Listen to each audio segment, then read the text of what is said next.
Hey guys, Joe, the Joe Madden Sports Podcast here. Joined this afternoon by Allie Burns, Plus Money Honey on Twitter, host on Picks and Parlays. Allie, welcome to the show. Well, thank you. It's nice to finally meet you. I've been following you for a while, so it's always great to meet another female in the industry. It absolutely is. There's not that many of us, but more coming every day, which is so great to see. Yes. Yeah. When I started about 3 years ago, like with picks and parlays, and there were very few. And now, as I search the internet, there's a whole lot more ladies getting into this jam. So it's a beautiful thing. It's a beautiful thing. Definitely the more the merrier. Let's talk about your story into the industry. How did you get started, Allie? Yeah. So, it was about 3 years ago. It was the year before COVID happened. I had been working different jobs. I had done kitchen management. I had helped build this. It was like a Native American church, for lack of a better term. I don't know what else to call it, but it was a community group, and it was started from nothing, and I built it up and booked all these people to come in and created this entire community. And then when I was ready to leave there, I was like, I work so hard for other people.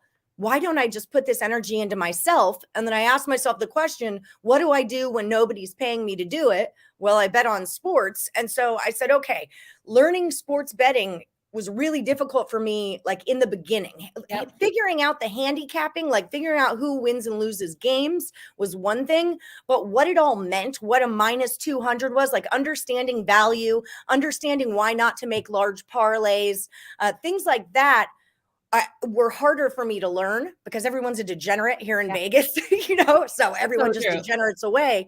So I started making kind of how-to videos. It was called Coulda, Woulda, Shoulda, teaching novice bettors not who to bet, but how to bet on sports. And so I started doing my own videos like, what is a money line? What is the point spread? What's a parlay? And then Picks and Parlays, Craig Trapp saw the videos and they needed a new girl to come in, and I got the job. And so it's kind of been off and running ever since then. But even further back, like my grandpa was a bookie, my grandma was a blackjack No dealer. way. I played professional poker for 2 years, so I've always kind of been in the hustle and flow industry. It's in my blood, but it Yep. wasn't until about 3 years with picks and parlays that it really just took off. So hey, if you've got a dream out there, you just put your little head down and do your work. You'll get there. Yeah, you are doing phenomenal with picks and parlays. I love everything that you've got going on, all of your shows. What shows are you running right now for them? So I do a daily show Monday through Friday called Morning Wood. And it started off, Craig Trapp was like, I was just hired on to be a host. And then Craig Trapp was like, hey, you're real good at picking college basketball. Why don't you do your own little show? We'll call it Morning Wood. It'll be cute, 5 minutes a day. Well, now it's like an hour long and it's a whole contest. It's another spot where I teach the novice bettors different things. Just today I was explaining what a nerfie is. So it's definitely a safe space to come in if you have questions about sports betting. But then I hold a contest called The Last Woody Standing. It starts every Monday, and you bring in your best bet with a minus 150 juice or below, because that's one thing I'm teaching everyone. You can't just go around taking things over minus 150 and expect to get a profit out of it. Can't manipulate lines. Anyway, it goes day after day, and whoever is the last Woody at the end of the week wins $100 and a t-shirt. So Morning Wood has been incredibly successful. I've got a great co-host, Detroit Lenny, a buddy of mine from out in Vegas also. So we have a lot of fun on that show. And then I also do Total Chaos, which was something I came up with a few years back, where it's just a head-to-head competition.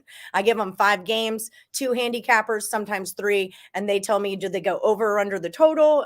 They all keep their record, or I keep all their records. We've got Total Chaos crowns, stuff like that. So I have a background in games, I guess you could say. Okay. I like to play games, so I try to make it fun for all of the viewers to kind of get their moment to shine. Yeah, definitely something that's needed in the industry too is fun, right? It's part of the entertainment side of what we do. No one wants a dry, boring show. That's for sure. And I don't like, a lot of the men out there, there's kind of like this, man egotistical, I'm the sharpest tool in the shed kind of a thing. And nothing against men, but like, I just want to make it a little more lighthearted. It's because I was intimidated by men like that to ask questions without like being called, you're stupid or something. So, I want that safe space and I want to give it to other people because that's how you're never going to learn if you don't ask questions. And it's not like anyone's trying to give out the keys to the kingdom.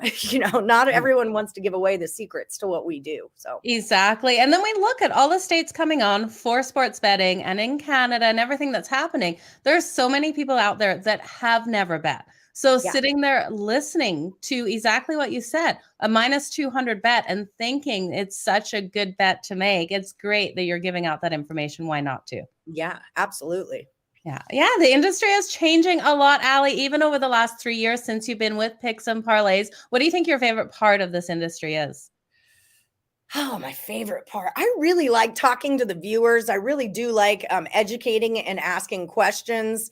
But I really like that it's always changing. When you work in the restaurant industry or you work at your desk job, you're doing the same thing every day. And it's kind of like, right as football season is getting good, then college basketball starts. And right as, one college basketball's ending, now we got NBA playoffs right around the corner and spring training. And I just like that it's always evolving and always changing. And then your own handicap within you is always evolving and changing. If you're doing it, I got really into arbitrage in the past year. That was Okay. really my big focus was arbitrage for the whole last year.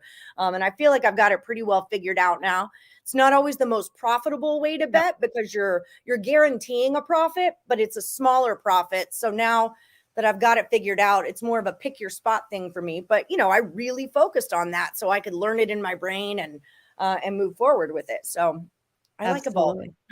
Absolutely. What is your favorite way to bet then? Like, what is your favorite? Do you like to bet totals? Do you like to bet team totals, sides, spreads? Oh, I like right now it's baseball season, right? So Yeah. my two primary things that I bet on are college basketball and baseball. That's Okay. really what I'm into. Baseball, I love first fives. I love plus money. And then Of course you do. total You're plus money honey. that's how I got my name, as a matter of fact. And for anyone who doesn't know what arbitrage is, it's taking a dog at plus money, say a plus 150, and then during the game, finding an in-play situation where the favorite has now become a dog at plus money and you get on that too. So now you can't lose your bet. Whoever wins is going to be at plus. So you'll get your other bet back and you're sneaking a little bit of money right out of the middle there. So that's what arbitrage is.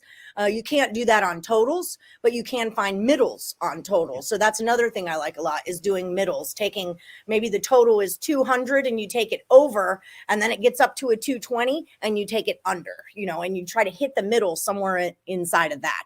So that's something I do too. But in basketball, I love totals. In baseball, I love sides. And I love doing that in football when we get those early lines out in the football week on the Tuesday, Monday, and then we take it to the over and the public bets it all the way up and we can bet the under. It's perfect to make it Yes. on both sides of those, Allie. Well, we've got baseball going on right now. What game are you looking at for today? The one that kind of popped off to me was the Diamondbacks and the Padres. That's what I was looking at. I know that the consensus bet on picks and parlays today was the Padres run line first 5 innings. Darvish is on the mound. I don't hate it, but I got to tell you, where's my notes here?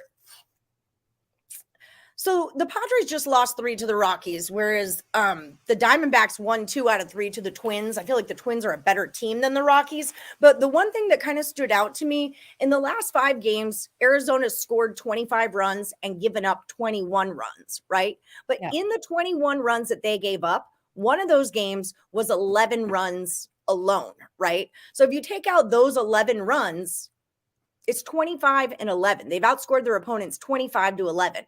And the switch side of that is that the Padres have scored 36 and given up 20. But in one of those games, they scored 36, and given up 20. But in one of those games, they scored 19 runs. So that brings them down to a 17 and 20.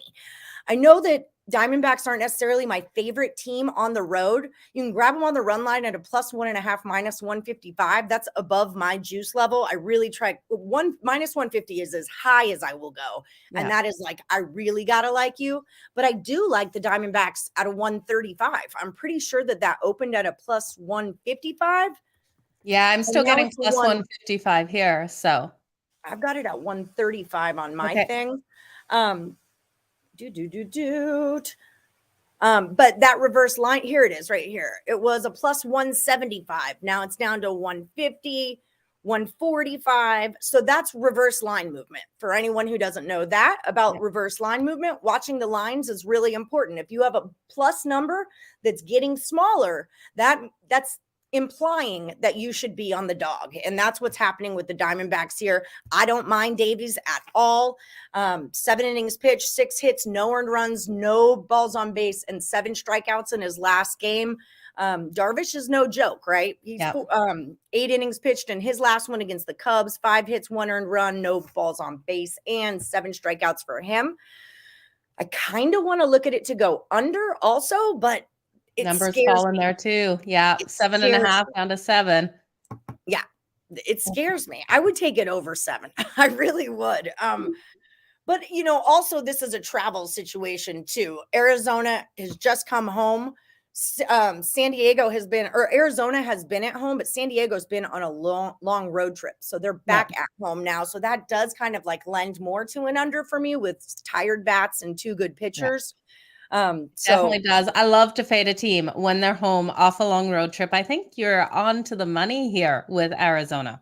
Let's hope so. Let's cash some tickets today. Let's absolutely do that. Allie, it's a pleasure to have you on the Joe Madden Sports Podcast. Can you let everyone know where to find you on Twitter? Do you have TikTok, Instagram? What have you got going on? We do have a Picks and Parlays TikTok going on at Picks and Parlays, or however they TikTok it. Detroit Lenny runs that one for me. Okay. You can find me on Twitter at Plus Money Honey. I'm on the gram at Plus Money Honey, Facebook. Morningwood has its own Facebook site, morningwood/group/facebook.com, I think. But yeah, and then definitely Monday through Friday on the Max Wagers Network, on Picks and Parlays on YouTube for the Morningwood Show and for Total Chaos. Keep crushing it, Allie, in this business. Love everything that you're doing. It was a pleasure to have you on today. Thanks, girl. It was a pleasure to finally meet you. You keep crushing things too. Thank you. You guys, I will be back with another Joe Madden Sports Podcast here shortly. Allie, have a wonderful one. You too.